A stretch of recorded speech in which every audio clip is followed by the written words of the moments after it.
Ayan, ibukal ng atong gipakuluan na tubig. Nagluto ta og shrimp. Sinigang na shrimp. Kulang ibutangan og okra.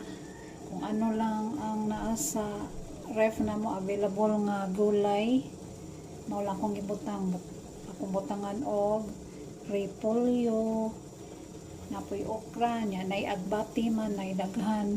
Mao na akong isagol kung unsa ang available. Mao lang po akong butang. Yan, craving man sa kanang shrimp. Sinigang na shrimp. Nipalit lang ko og 1/4 kay mahal kay ang kilo sa shrimp tag 400. Mina lang ma-satisfied ang atong cravings. Butang na to ang repolyo. Kikini ako ang sinigang. May okra. May repolyo. May alugbati. Sibuyas dahonan o kamatis. Lami siguro ni. Yan, and of course ang atong shrimp.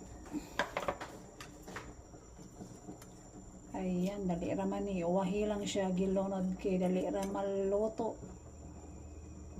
Atong timplahan.